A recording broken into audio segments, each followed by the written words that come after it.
지금까지의 소와는 좀 달리 싸우는 소의 모습입니다. 아주 온순한 소가 이렇게 싸우니까 어때요? 정말 무섭게 보이고 어느 한쪽이 죽어야 끝이 날 것 같은 그런 모습입니다. 이 작품은 아마도 이중섭이 남한과 북한이 같은 민족끼리 싸우던 그런 한국전쟁을 표현한 것이 아닌가.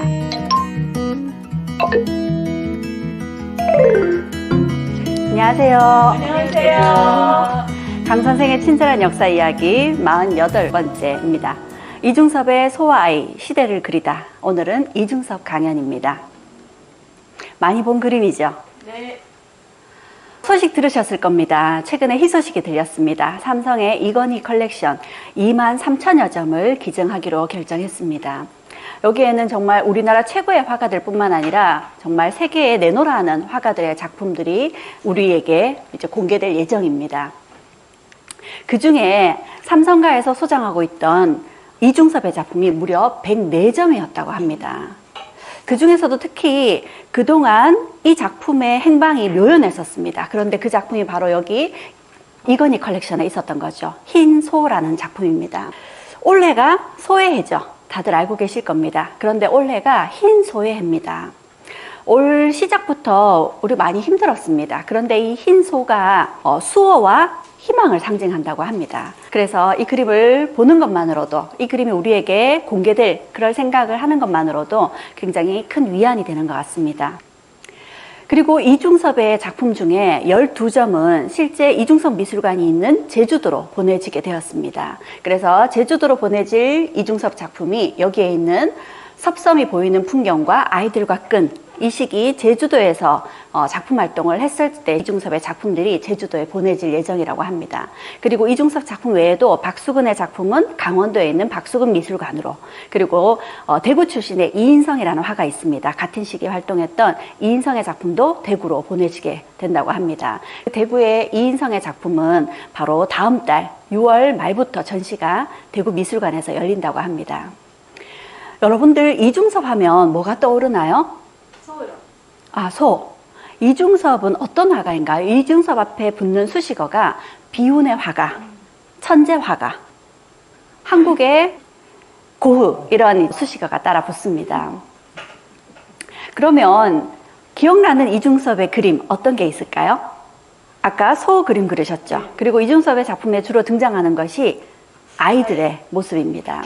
자, 그래서 오늘 저는 이중섭의 작품 중에 소를 주제로 한 작품, 그리고 아이들을 주제로 한 작품, 이중섭은 왜 이런 작품들을 그렸는지, 그리고 이중섭이라는 인물, 이렇게 세 가지 테마로 같이 이야기를 해보겠습니다.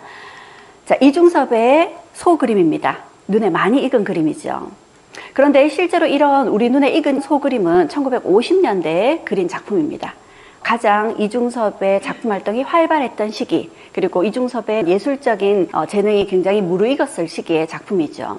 이중섭의 초창기의 소그림은 이런 그림이었습니다. 환상적인 바다 풍경이라는 제목의 소그림인데 1940년에 그린 그림입니다.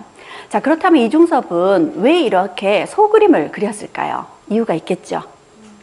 이중섭은 오산학교를 나왔습니다. 이 오산학교는 민족학교였습니다. 1907년에 이승훈이라는 사람이 이 오산학교를 세웠습니다.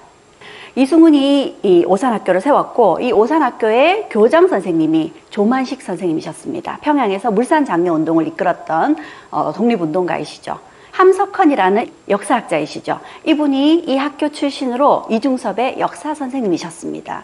그러니 이 학교를 다니는 동안 이중섭은 민족적인 사상, 그런 생각을 많이 키워나갔을 겁니다. 특히 이중섭이 화가로서 꿈을 키우고 성장하는데 가장 큰 영향을 준 사람이 임용연이라는, 그리고 백남순이라는 이 두 사람, 부부입니다. 임용연의 경우에는 이 사람 미국의 예일대학교에서 서양화를 전공했는데 수석으로 졸업을 했어요. 그래서 유럽으로 유학을 가 있는 상황이었고, 백남순 역시도 일본에서 서양화가로 당시 유럽에서 활동하고 있다가 이 두 사람이 만나서 프랑스에서 결혼을 하게 됩니다. 정말 그 당시에는 보기 드문 세계적으로 활동하고 있는 그런 우리나라의 서양 화가였죠. 근데 이 두 사람이 부부가 되자 조국을 위해서 뭔가 큰 일을 하자라는 뜻을 품고 당시 오산학교에 미술교사로 왔던 겁니다. 그런 임용련의 영향을 많이 받았죠. 임용련 선생은 이중섭에게 이렇게 이야기했습니다. 밑그림을 바닷가의 모래알보다 더 많이 그려라. 그런 다음에 너의 예술이 있을 거다. 그만큼 스케치를 많이 하라는 겁니다. 그런 영향을 받아서 실제로 이중섭이 습작을 굉장히 많이 했고요. 그리고 임용련 선생은 이중섭에게 주위에 있는 것들을 잘 관찰해서 그런 것들을 그림으로 많이 그려보라 했습니다. 그래서 이중섭이 어디에 꽂혔을까요? 소에 꽂히게 됩니다. 우리 주위에서 흔히 볼 수 있는 게 소잖아요. 그래서 늘 소 옆에서 소를 관찰했다고 합니다. 어느 정도로 소를 관찰했느냐 하면 이 사람이 하도 소 옆에 붙어서 소를 관찰하니까 소 도둑으로 몰릴 정도였다고 합니다. 자, 그 소 그림을 단순히 그리기 위해서 소를 관찰한 것이 아니라 소가 움직일 때마다 근육이 어떻게 따라서 바뀌는지, 그리고 심지어는 그런 소의 움직임뿐만 아니라 소의 마음까지 읽으려는 그런 마음인 것처럼 소를 집중적으로 관찰하고 그림으로 그렸습니다. 자, 그런 임용련 선생의 영향으로 이중섭의 그림 중에는 이렇게 소그림, 이런 드로잉들이 많습니다. 자, 그리고 이중섭이 이제 일본으로 가서 서양 미술을 전공하게 되는데요. 당시 1941년에 여기에 있는 이쾌대라는 사람이 조선 신미술가 협회라는 걸 만들었습니다. 이들 모두 서양 화가들인데 이들은 서양 미술을 전공하지만 서양화 속에 우리 조선의 아름다움을 표현하고자 했던 거죠. 그래서 일제강점기였지만 어떤 민족적인 미술 활동을 펼치고자 했던 사람들이 바로 여기에 있는 조선 신미술가 협회의 사람들입니다. 자, 이중섭이 여기에서 활동하면서 민족적인 그런 그림을 그리기 시작했죠. 그 중에 자유미술가 협회전에 출품했던 작품인데 서 있는 소라는 작품입니다. 우리가 흔히 소 그러면 떠올릴 수 있는 것이 정말 크고 맑은 눈, 그런 선한 모습의 정말 성실한 그런 소의 모습이잖아요. 그런데 이 소는 어떤가요? 눈빛이 좀 예사롭지 않죠. 당시 식민지하에 억눌려 있는 우리 민족이 뭔가 저항을 하고자 하는 그런 의식을 담고 있는 것 같습니다. 자, 그런데 이 그림과는 좀 달리 같은 시기 1941년에 이중섭이 그린 또 다른 그림입니다. 그런데 이 그림들은 모두 엽서에 그린 그림이에요. 사실 이 시기 일본에서 활동할 때 이중섭의 작품은 남아있는 게 별로 없습니다. 그런데 엽서화들이 상당히 많이 남아 있습니다. 자, 이 엽서화 그림을 보면 어떤 느낌이 드시는가요? 평화로워 보이고요. 그림이 좀 밝고 그리고 좀 즐겁고 아름답다는 느낌까지 듭니다. 그림은 화가의 그런 마음 상태를 반영하기도 하죠. 자, 이런 엽서화를 그린 까닭 바로 이중섭이 사랑에 빠졌기 때문입니다. 1939년이었는데 야마모토 마사코라고 당시 2년 후배에 역시 미술을 전공한 이 마사코와 사랑에 빠지게 됩니다. 자, 그러니 마사코와 편지를 주고받으면서 이 엽서에 그림을 그리고 사랑을 나누었던 거죠. 이 두 사람 굉장히 닭살 커플이었습니다. 같이 미술을 전공하는 같은 학교 출신이었으니까 요즘 말로 하면 캠퍼스 커플이죠. 서로를 애칭으로 불렀었는데요. 당시 이중섭의 애칭은 아골이었습니다. 사실 이 애칭은 마사코가 붙여준 애칭은 아니고 이중섭의 교수님이 붙여준 애칭이었는데요. 우리나라 사람들은 김씨, 이씨가 많죠. 당시 여기 미술을 전공하는 학생들 중에 이씨가 3명이나 있었다고 합니다. 그러니 일본인 교수가 구분하기가 힘들겠죠. 그래서 이중섭은 얼굴이 좀 길고 특히 턱이 길었다 그래서 턱을 일본말로 아고라고 하거든요. 그래서 턱이 긴 이씨다.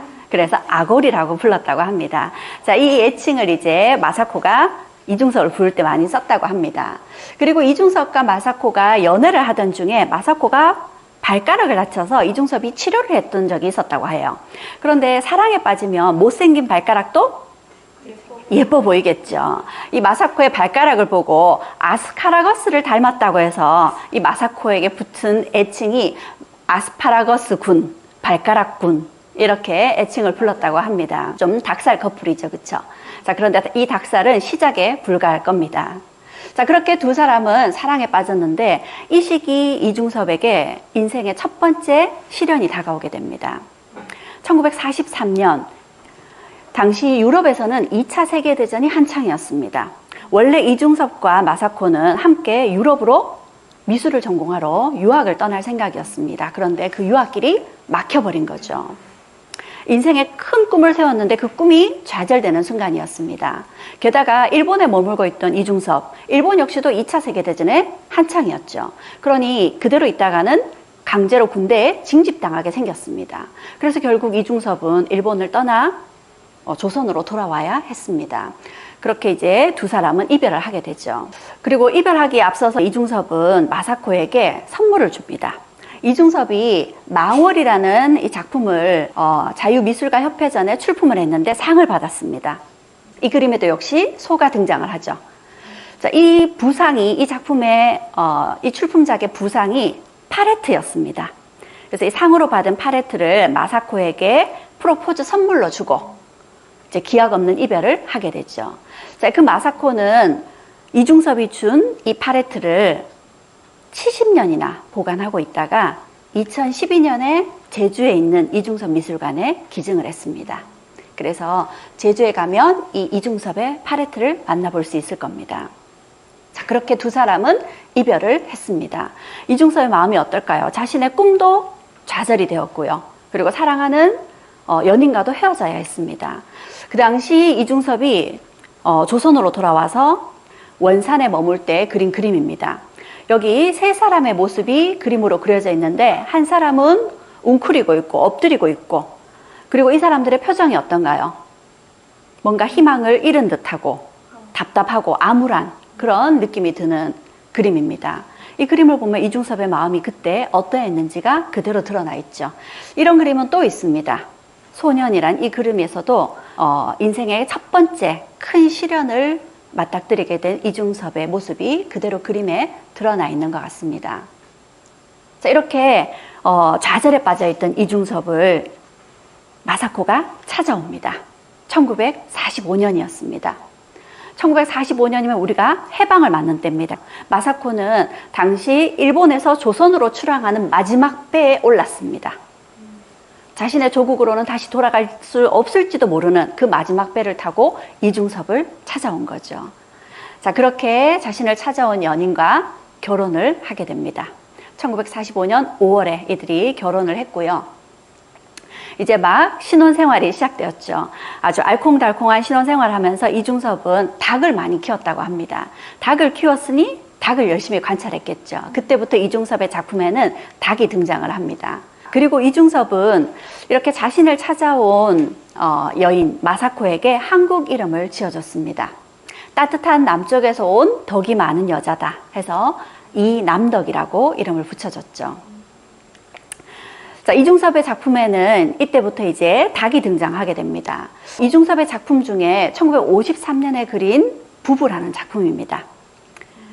위에 있는 수탉과 아래에 있는 암탉, 부부로 보여지는 이 닭의 모습인데요. 날개짓을 하면서 사랑을 나누는 아주 행복한 모습이 묻어나는 것 같습니다. 자, 이런 이중섭이 작품에 그렸던 두 번째는 아이들입니다. 이중섭은 이렇게 아이들이 물고기와 노니는 모습, 아이들끼리 줄을 잡고 노는 모습, 이런 아이들 그림을 많이 그렸습니다. 그럼 이중섭은 왜 아이들을 그렸을까요? 이 시기 이중섭에게는 인생의 두 번째 시련이 찾아왔습니다. 이중섭과 마사코가 낳은 첫 번째 아이가 디프테리아로 1년이 채 되지 못해서 죽게 됩니다. 첫 아이를 잃은 거였죠. 당시 이중섭은 학교에 미술교사로 취직을 했지만 그림을 가르치는 데는 별로 소질이 없었나 봅니다. 학교에서 뭘 어떻게 가르쳐야 될지 몰라서 학교를 그만두고 당시 고아원에서 미술을 가르쳤다고 합니다. 그러면서 아이들에게 관심을 가지기 시작했던 시기였죠. 그런데 첫 아이를 낳고 이 첫 아이를 잃어버리게 되면서 큰 슬픔에 빠지게 됩니다. 그 어린 아이를 그냥 혼자 보낼 수가 없었습니다. 땅에 묻어야 했잖아요. 그래서 큰 슬픔에 빠져있던 이중섭은 이렇게 아이 그림을 그려서 그 아이 그림을 첫 아이의 관에 함께 넣어줍니다. 땅속에 묻힐 첫째 아이가 어린 것이 혼자 너무 쓸쓸할 것 같아서 아이 그림을 그려서 함께 관 속에 넣어주고 그 아이들과 함께 동무 삼아 놀라고요. 그리고 여기에 복숭아 그림이 있죠. 복숭아는 우리가 무릉도원을 상징합니다. 이상세계죠. 또 다른 의미로는 극락왕생하고 무릉도원에서 마음껏 논이라고 그런 의미로 이런 그림을 그려서 아이의 관에 함께 넣어줬습니다. 우리가 해방 이후 1948년에 남한이 먼저 대한민국이라는 이름으로 정부를 수립하게 됩니다. 자, 그러자 곧 이어서 북한에서도 조선민주주의인민공화국이라는 이름으로 정부가 수립이 되었죠. 당시 이중섭이 머물고 있는 곳이 원산이었습니다. 북한이죠. 그런데 이 북한의 공산주의는 자유로운 예술활동을 억압합니다. 그래서 이중섭의 예술활동이 여러 가지 지장을 받게 되죠. 뿐만 아니라 이중섭이 그림을 그리기 위한 미술 도구들을 사는데도 어려움이 있었습니다.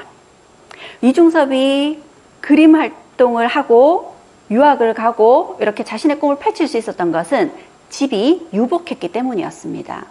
아버지 때, 선친 때부터 유복한 집안이었지만 특히 또 나이 차이가 많이 나는 형이 집안의 가장으로 큰 사업을 벌이고 있었습니다. 백화점 같은 큰 사업을 벌이고 있었는데 그렇게 자신에게는 아버지와 같이 집안의 가장이자 뒷바라지를 해주던 형이 바로 이렇게 북한의 조선민주주의인민공화국이 들어서게 되면서 형이 끌려갑니다. 그리고 소식이 끊겨버렸습니다. 생사를 알 수 없게 되어버렸어요.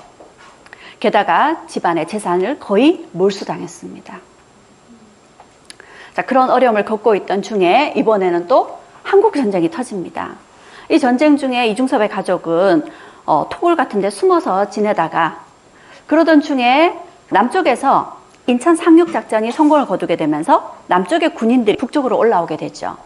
자, 그래서 마음을 놓고 토굴에서 나왔는데 이번에는 다시 중공군들이 개입하게 되면서 북한에 들어와 있던 국군들이 다시 남쪽으로 철수하게 됩니다.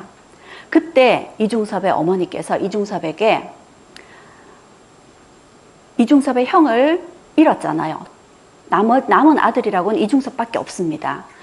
이 남은 아들조차도 또 끌려가게 될까봐 그걸 염려하여 이중섭의 어머니가 이중섭에게 가족을 이끌고 남쪽으로 월남을 하라고 얘기를 하십니다. 그래서 이중섭은 가족을 데리고 월남을 하기로 하고요. 그런데 어머니와 형수는 소식이 끊긴 형을 기다려야 된다고 해서 어머니는 원산에 남겨둔 채 어머니와 형수는 원산에 남겨둔 채 조카와 자신의 가족을 이끌고 남쪽으로 내려오게 됩니다. 자, 그렇게 남쪽으로 내려왔어요. 근데 이 남쪽으로 내려올 당시에 어머니와 영영 이별이라고는 생각지 않았습니다. 전쟁이 끝날 때까지만 이별하는 거라고 생각하고 자신이 그린 그림들도 모두 그대로 고향집에 놔두고 온 겁니다. 자, 그리고 이들은 남쪽으로 내려왔고 당시 부산에 피난민들이 몰려있던 수용소에 머물게 됩니다. 그런데 부산으로 온 피난민들이 너무 많았어요. 이 수용소도 꽉 찼습니다. 그래서 이 수용소에는 이들에게 남쪽에 더 안전한 제주도로 가라고 종용을 합니다. 그래서 이 이중섭도 가족을 이끌고 제주로 가게 된 거죠. 1951년 1월에 제주에 도착을 합니다. 그런데 마침 그날도 눈이 펑펑 왔다고 합니다. 그 펑펑 오는 눈을 맞으면서 서귀포까지 3일을 걸어갔어요. 서귀포까지 가긴 했지만 이중섭 가족이 머물 집은 없었습니다. 그런데 다행히 그곳에서 좋은 분을 만나서 그분의 집 한켠에 이중섭의 가족이 머물 공간을 마련하게 됩니다.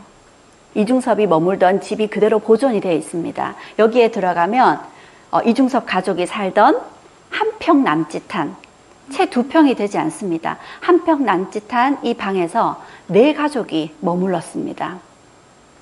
제주도의 상황도 궁핍하긴 마찬가지였습니다. 하지만 이 시기 이중섭 가족은 인생에서 가장 행복한 시기였다고 합니다. 그런 행복함은 이중섭의 그림에 그대로 드러나 있습니다. 이 그림을 보면 굉장히 밝은 톤의 그림에 행복감이 묻어나는 것 같고 여기에 귤 농장에서 귤을 수확하는 모습입니다. 굉장히 풍족한 것 같죠. 하지만 이거는 이중섭의 마음일 뿐이었고 당시 제주의 상황도 열악하긴 마찬가지였습니다. 그래서 이들은 여러 가지 먹을 것이 부족했습니다. 다행히 일본에서 마사코에 친정에서 쌀은 조금씩 보내주고 있었기 때문에 쌀은 있었지만 나머지 다른 것들이 없었죠. 그래서 물고기를 잡고 게를 잡고 그리고 해초를 수거해 와서 그렇게 끼니를 때웠습니다. 자, 그런 이중섭은 자신이 이 게를 많이 잡아먹었기 때문에 게에게 미안해서 이 물고기 그림과 게 그림을 많이 그렸다고 합니다. 영혼이 참 맑은 사람이다 라는 생각이 듭니다. 그렇게 즐거웠던 제주도의 생활을 아이들과 이런 그림으로 많이 남겼습니다. 그렇게 아이들의 그림에 관심을 가지게 되고 제주에서의 아이들과의 행복한 추억을 이렇게 그림으로 그렸던 거죠. 그리고 또 먹을 것도 부족하니 그림을 그리는 도구를 살 생각은 엄두도 낼 수 없습니다. 그래서 그 당시에 서양 담배, 양담배를 싸고 있던 은지화, 그리고 초콜릿을 싼 그런 은지화에 이런 그림을 그리기 시작합니다. 이 은지화에 날카로운 송곳 같은 걸로 이제 그림을 새기죠. 드로잉을 이렇게 새깁니다. 그리고 이 새긴 것에다가 물감을 칠하면 그 새긴 틈 사이로 물감이 스며들겠죠. 그리고 그걸 닦아내면은 마치 우리 도자기에 상감 기법으로 무늬를 새긴 것 같은 그런 느낌이 납니다. 자, 그런 느낌으로 이런 은지화를 그렸습니다. 이 은지화 그림은 이중섭만의 특징이라고도 할 수 있는데요. 이 은지화는 이중섭이 미술 도구를 살 돈이 없었기 때문이기도 하지만 화가로서 이중섭의 새로운 도전, 새로운 기법에 자신만의 미술을 그리겠다라는 그런 도전 정신이기도 했습니다. 이런 은지화 그림은 다행히 300여 점이 남아있다고 합니다. 이중섭의 인생에 세 번째 시련이 다가왔습니다. 제주도에서 약 1년을 머물렀는데 제주의 생활도 녹록지 않았습니다. 게다가 부인과 가족이 영양실조에 시달렸거든요. 그래서 이중섭은 자신이 가족을 데리고 부산으로 가서 어떻게든 일을 해서 돈을 벌어야 되겠다 이런 생각을 하게 되죠. 그래서 부산으로 옵니다. 그리고 열심히 닥치는 대로 일을 해서 어렵게 판잣집을 마련해서 가족이 머물게 됩니다. 그래서 그 판잣집의 풍경으로 범일동 풍경이라는 이런 그림을 그리기도 했죠. 그런데 이 시기 일본에서 마사코의 아버지가 돌아가셨다는 소식이 들렸습니다. 그리고 곧 이어서 재산 상속을 받아야 된다라는 통지서가 왔습니다. 고민이 되었지만 당시 마사코와 두 아들들은 영양실조에 게다가 건강 상태가 좋지 않았습니다. 병이 있었던 거죠. 그래서 어쩔 수 없이 이중섭은 부인과 두 아들을 일본으로 보내게 됩니다. 남아있던 몇몇 일본인들을 송환하기 위한 그 송환선에 세 사람이 탔습니다. 하지만 이중섭은 탈 수가 없었어요. 일본으로 갈 수 있는 여권이 없었으니까요. 그렇게 세 사람만 일본으로 떠나게 됩니다. 그나마 자신을 지탱해주던 가족과 헤어지게 된 겁니다. 가족이 얼마나 보고 싶었을까요? 그래서 1953년에 이중섭은 가족을 만나러 일본으로 들어갑니다. 어떻게 해요? 지인이 일본에 가는 배에 선원증을 구해줬어요. 그래서 배의 선원으로 이제 그 배를 타고 6일간 일본에 머물면서 가족과 회유를 하게 됩니다. 그렇게 꿈같은 6일간의 가족과의 시간을 보내고 자신은 다시 돌아와야 했습니다. 그 6일 동안에 행복했던 모습이에요. 그런데 가족을 보고 오니까 또 어떨까요? 더 보고 싶죠. 그래서 가족들에게 편지를 씁니다. 편지에도 이렇게 가족을 생각하는 마음을 그림으로 담아서 편지를 썼어요. 야스카타에게. 야스카타는 이중섭의 첫째 아들 태연이란 이름입니다. 나의 야스카타 잘 지내고 있겠지? 학교 친구들도 모두 잘 지내고 있니? 아빠는 잘 지내고 있고 전람회 준비를 하고 있어. 아빠가 오늘 엄마와 야스카타가 소달구지에 타고 아빠는 앞에서 소를 끌고 따뜻한 남쪽 나라에 함께 가는 그림을 그렸어. 소 위에 있는 것은 구름이야. 이렇게 아들에게 편지를 씁니다. 여기에 있는 이 소달구지를 타고 남쪽으로 가는 이 행복한 모습을 나중에 유화 그림으로도 따로 그리게 되죠. 그리고 이중섭은 자신이 가족을 만나기 위해서는 일본으로 들어가야 되죠. 그러기 위해서는 많은 돈이 필요합니다. 그래서 그 돈을 마련하기 위해서 활발한 작품 활동을 벌이게 됩니다. 지인의 도움으로 통영에 가서 활동을 하게 되죠. 그래서 통영에서 열심히 작품 활동을 하던 때의 그림들입니다. 그리고 이 시기 1954년 활발한 작품을 만들어서 전시회를 열게 되죠. 이중섭의 대표작이라고 할 수 있는 흰 소의 그림, 1954년에 그린 그림입니다. 이런 소의 그림을 보면 굉장히 역동적인 모습이 비춰지는데요. 그 역동적인 모습을 표현하기 위해서 이 붓질이라고 해야 되나요? 이 붓이 굉장히 힘차게 그려져 있는 것을 볼 수 있습니다. 이런 이중섭의 붓질이 어디에서 왔는지는 뒤에서 다시 살펴보게 될 겁니다. 그리고 이번에는 지금까지의 소와는 좀 달리 싸우는 소의 모습입니다. 아주 온순한 소가 이렇게 싸우니까 어때요? 정말 무섭게 보이고 어느 한쪽이 죽어야 끝이 날 것 같은 그런 모습입니다. 이 작품은 아마도 이중섭이 남한과 북한이 같은 민족끼리 싸우던 그런 한국전쟁을 표현한 것이 아닌가 이렇게 해석하는 사람도 있고요. 그리고 개인적으로는 이중섭이 가족을 위해서는 닥치는 대로 일을 해야 되는 그런 경제적인 현실과 또 자신이 추구하고자 하는 작품 활동을 계속 하고 싶은 그런 내면의 자신과 그 사이에서 갈등을 벌이는 그런 자아의 모습이 아닌가 그렇게 해석하기도 합니다. 그렇게 작품을 모아서 이제 전시회 준비를 하고 있었고 이중섭은 어떤 생각을 하게 됐을까요? 이제 곧 전시회가 성공을 거두고 나면 가족을 만날 수 있을 거다라는 그런 희망에 가족들에게 또 편지를 씁니다. 대향이라는 건 이중섭 자신을 나타내는 자신의 호라고 보시면 되겠습니다. 대향은 매시 매분 귀여운 그대로부터 소식을 기다리고 있어요. 그대가 사랑하는 오직 한 사람 아고리님은 머리와 눈이 더욱 초롱해지고 자신이 넘치고 넘쳐 반짝반짝 빛나는 머리와 눈빛으로 제작 표현 또 표현을 계속하고 있어요. 한없이 멋지고 한없이 다정하고 나만의 멋지고 다정한 나의 천사요. 더욱더 활기차고 더욱더 건강하고 힘내요. 화공 이중섭은 반드시 가장 사랑하는 어진 아내 남덕님을 행복의 천사로 높고 넓고 아름답게 돋아새겨 보이겠습니다. 자신이 넘치고 넘칩니다. 나는 그대들과 선량한 모든 사람들을 위하여 참으로 새로운 표현을 또 커다란 표현을 이어가고 있습니다. 나의 가장 사랑하는 아내 남덕 천사 만세 만세. 닭살 돋지 않았나요? 이게 끝이 아닙니다. 이런 편지가 수도 없이 많습니다. 한 편만 더 보면요. 언제나 내 가슴 한가운데서 나를 따뜻하게 해주는 나의 귀중하고 유일한 천사 남덕군. 아고리도 건강한 데다가 제작이 더욱 순조로워 쭉쭉 작품을 진행하고 있어. 자신도 놀랄 정도의 작품이 완성되어 감격하고 힘이 넘치고 추위에도 지지 않고 굴하지 않고 어두운 새벽부터 일어나서 전등을 켜고 제작을 계속하고 있어. 하루에도 몇 번이나 마음속으로 소중하고 멋진 당신의 모든 것을 포옹하고 있어. 당신만으로 하루가 가득하다오.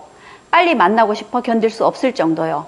세상에 나만큼 자신의 아내를 광적으로 그리워하는 남자가 또 있겠소. 만나고 싶어서 또 만나고 싶어서 머리가 멍해져 버린다오. 한없이 상냥한 나의 멋진 천사요.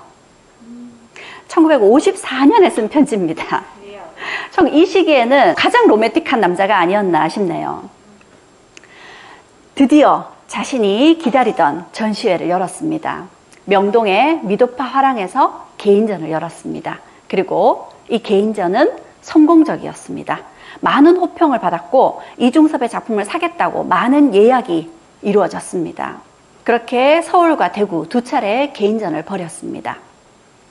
이 시기 개인전에 출품했던 작품 중에는 닭이라는 그림이 있습니다. 앞에서 제가 닭 그림을 보여줬는데 부부라는 이름의 닭 그림이었죠. 그 그림과는 또 다른 그림입니다. 앞에 부부는 암탉과 수탉이 사랑을 나누는 모습이었습니다. 그런데 여기에 닭은요, 두 마리 다 수탉입니다. 그러니 이 수탉 역시도 남북한의 갈등, 전쟁이 끝났음에도 불구하고 남북한의 긴장관계가 계속되고 있는 그런 상황을 묘사한 것이 아닌가 그렇게 보여집니다. 자, 이렇게 이중섭은 자신의 모든 것을 걸었던 개인전을 열었는데 이 개인전이 성공을 거두는 줄 알았는데 결과적으로는 성공적이지 못했습니다. 많은 작품이 예약되었지만 실제로 팔리진 않았어요. 수금이 어려웠습니다. 그렇게 이중섭의 개인전이 자신이 생각했던 기대를 얻지 못하고 실패하게 되면서 이중섭은 좌절에 빠지게 됩니다. 개인전의 실패로 모든 것을 손에서 놓고 좌절에 빠진 이중섭의 모습을 표현한 것처럼 보여지는 피 흘리는 소의 모습입니다. 이 그림만 보더라도 이중섭이 얼마나 크게 실망했는지가 느껴집니다. 이렇게 크게 좌절한 이중섭을 같은 작품 활동을 하는 지인들이 챙겨줍니다. 그래서 이중섭이 그 시기 친구들과 함께 정릉에서 머물고 있었습니다. 하지만 자신을 챙겨주는 지인들이 이중섭에게는 큰 위로가 되지 않았습니다. 이중섭은 거식증에 걸렸고요. 그리고 정신분열증 같은 정신병에도 시달리게 됩니다. 결국 입원을 해야 됐어요. 입원을 하면서 마사코에게 편지를 씁니다. 병원에 입원해야 되니 이제 편지를 보내지 않을 거요. 건강하게 퇴원을 하면 다시 편지를 보내겠소 하고 마지막 편지를 보냈고, 마사코가 보내온 편지들도 보지 않았다고 합니다. 그리고 이중섭은 건강이 좀 회복되는 듯 했지만 계속 병원에 입원하고 퇴원하는 그런 생활을 반복해야 했었고요. 이 시기 이중섭이 자신의 작품을 버리거나 불태우거나 이런 기행을 벌이기도 했습니다. 그래서 주위에서는 이중섭에게 미쳤다는 그런 의혹을 보이기도 했습니다. 정말 이중섭이 미친 것이 아닌가 하고 걱정되어서 찾아온 조카에게 이중섭이 나 괜찮다 라는 걸 보여주기 위해서 자신의 자화상을 그려서 조카에게 줬다고 합니다. 이 자화상이 이중섭의 처음이자 마지막 자화상입니다. 이중섭은 이 작품 외에는 자화상을 그리지 않았습니다. 화가들은 주로 자신의 자화상을 그리는 경우가 많습니다. 이중섭은 왜 자화상을 그리지 않았을까요? 이중섭에게는 자신이 그린 소, 자신이 그린 아이들과 가족의 그림이 곧 자신을 표현한 것이었습니다. 소 그림이 자기 자신이었던 거죠. 이중섭이 자신의 마지막을 모두 쏟아서 그린 그림이 있었습니다. 당시 돌아오지 않는 강이라는 영화 제목이 있었어요. 이 제목에 마음이 꽂혔나 봅니다. 그래서 돌아오지 않는 강이라는 제목으로 그림을 5점 정도 비슷한 작품들을 그렸어요. 그 중에 한 작품입니다. 이중섭 인생의 마지막 작품이에요. 이 작품 속에 보면 아이가 이렇게 고개를 누이면서 누군가를 기다립니다. 이 아이가 아마 이중섭 자신이 아닐까 싶고요. 이중섭이 기다리고 있는 여인은 고향인 원산에 두고 온 어머니일 수도 있겠고요. 그리고 일본으로 가서 만나지 못하는 자신의 부인일 수도 있을 것 같습니다. 마지막까지 어머니와 부인을 그리워한 이중섭의 모습이 보입니다. 이렇게 이중섭은 1956년 9월 6일 밤 11시 45분에 세상을 떠났습니다. 그의 시신은 사흘 동안 무연고자로 영안실에 안치되어 있어야 했습니다.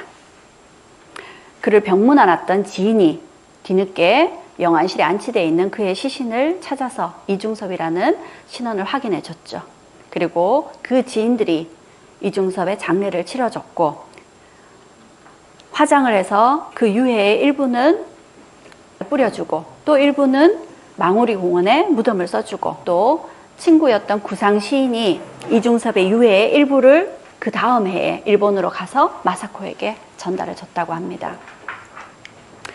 자, 이번에는 세 번째 마지막으로 이 소 그림과 아이들 그림을 그렸던 이중섭이라는 이 사람, 이중섭에 대해서 이야기를 해보겠습니다. 이중섭은 한국인이 가장 사랑하는 화가입니다. 실제로 근현대 작품 100점을 놓고 사람들이 가장 좋아하는 작품을 꼽도록 했습니다. 그런데 그 중에 1등과 2등이 모두 이중섭의 작품이었다고 하죠. 모두 소그림이었습니다. 뭔가요? 다들 알고 있는 고구려 고분벽화 수렵도입니다. 자, 이 수렵도의 산의 모습 굉장히 독특하죠. 그런데 이중섭이 그렸다고 하는 벽화를 모티브로 한 그림에 이 산의 모습과 닮아 있지 않나요? 비슷한 분위기가 느껴집니다. 이번에는 고분벽화 주작도입니다. 이 주작도는 이중섭이 그린 부부 그림과 또 비슷한 느낌이 들죠. 실제로 북한에서 이 시기 고구려 고분벽화가 발견이 되었고 이중섭은 그걸 보면서 고분벽화의 영향을 많이 받았던 걸로 보여집니다. 이중섭은 이렇게 남북한이 분단이 되지 않았더라면 자신이 고분벽화를 모사하는 그런 작품 활동을 하고 싶었다라고 이야기한 적도 있었습니다. 이건 뭔가요? 고려청자입니다. 고려청자의 상감기법을 이중섭은 은지화에 그대로 녹여내었고요. 그리고 이 고려청자의 동자들이 열매를 따는 그런 모습이 보여지는데요. 아이들이 복숭아를 따는 모습하고 모티브가 많이 닮아 있죠. 그래서 이런 도자기의 문양에도 이중섭의 그림에 영향을 받았다고도 볼 수 있습니다. 이중섭의 그림 중에 보면 오리의 모습과 연꽃의 모습, 실제로 도자기 문양으로 새겨지는 그런 문양들이 그림에 많이 등장하기도 합니다. 여기에 있는 이 글씨는 굉장히 힘있죠. 김정희 선생의 추사체입니다. 이 추사체의 영향을 받았어요. 그리고 이중섭의 이 힘있는 글씨체가 이중섭의 그림의 필력으로 그대로 드러나 있는 것 같습니다. 이렇듯 이중섭의 그림에는 소나 아이들이라는 우리의 정서를 담은 소재뿐만 아니라 그 그림의 필력이나 색감, 이런 분위기 전체도 우리 민족의 문화적인 정서와 많이 닮아 있는 것 같습니다. 이중섭이 마사코에게 쓴 편지에 이렇게 적었다고 합니다. 어디까지나 나는 한국인으로서 한국의 모든 것을 전 세계에 올바르고 당당하게 표현하지 않으면 안 돼요. 나는 한국이 낳은 정직한 화공이라오. 화가로서의 이중섭이 가진 가치관이 어떠했는지 보여주는 말입니다. 이중섭의 또 다른 대표작, 황소라는 그림입니다. 실제로 이 그림은 어떤 한 사람에게 큰 영향을 끼쳤다고 합니다. 1983년이었습니다. 제약회사의 신입사원이었어요. 영업사원이었는데 이 사람 굉장히 수줍음을 많이 타서 영업활동이 쉽지 않았습니다. 그런데 게다가 그날은 비까지 오는 날이었어요. 그래서 더 이상 영업활동을 할 수도 없고 남의 가게의 처마 밑에서 비를 피하고 있었습니다. 그런데 이 사람의 눈에 이 작품이 눈에 들어온 겁니다. 그런데 이 작품 속의 황소가 자신에게 말을 걸어오더랍니다. 조금만 더 힘을 내봐. 할 수 있을 거야.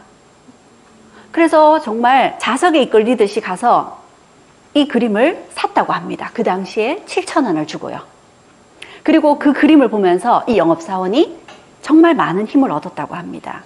그 영업사원이 유니온 제약의 대표가 됐습니다. 그리고 그분이 2010년에 이 작품이 경매에 나오자 35억 6천만 원을 주고 이 그림을 드디어 자신의 손에 넣었습니다. 그리고 그분은 이중섭 마니아라고 소문이 날 정도로 이중섭 작품을 수집했고 이렇게 서울미술관이라는 사립미술관을 열었습니다. 그분이 바로 유니온 약품의 안병광 회장입니다. 이런 소그림을 보고 기운을 얻고 힘을 얻고 우리하고 닮았다 이런 생각을 했던 것은 여기에 있는 안병광 회장뿐만 아니죠. 우리 모두가 그런 마음을 갖고 있습니다. 제주도에 가면 이중섭이 머물고 있었던 집이 보존이 돼 있죠.